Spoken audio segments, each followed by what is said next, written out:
এবারে নির্বাচন দলীয় ভিত্তিতে হচ্ছে না। তো সেই ক্ষেত্রে নির্বাচন কে করবে না করবে এটা আদালতের বিষয়, এটা নির্বাচন কমিশনের বিষয়।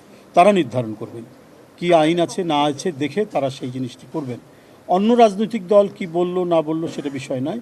প্রচলিত আইন এবং এখন যে আইন প্রণয়ন করা হয়েছে সেই আইন অনুযায়ী কারা নির্বাচনে যাবেন না যাবেন সেটা সম্পূর্ণ দেখা, এটা মনিটর করার দায়িত্ব নির্বাচন কমিশন। আমরা তার কাছেই ছেড়ে দিলাম। আপনি কি যেন বলছিলেন?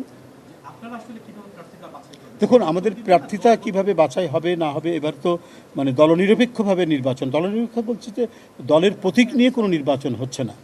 তো সেই ক্ষেত্রে কিভাবে হবে না হবে সেই ক্ষেত্রে দল এবং আমাদের যে সর্বোচ্চ নীতি নির্ধারণী যে ফোরাম আছে তারা বসে পরবর্তীতে এটা জানাবেন। এখন পর্যন্ত এই বিষয়ে কোনো সিদ্ধান্ত হয়নি।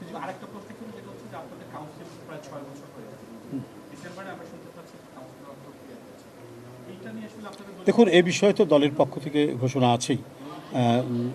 দলের মহাসচিব এ বিষয়ে বলেছেন, চেয়ারম্যান মাননীয় প্রধানমন্ত্রীও বলেছেন এটা হবেই। তবে তারিখটা কবে কোন মাসে এইটা তো এখনও সিদ্ধান্ত হয়নি, সেটা বলবো কী করে।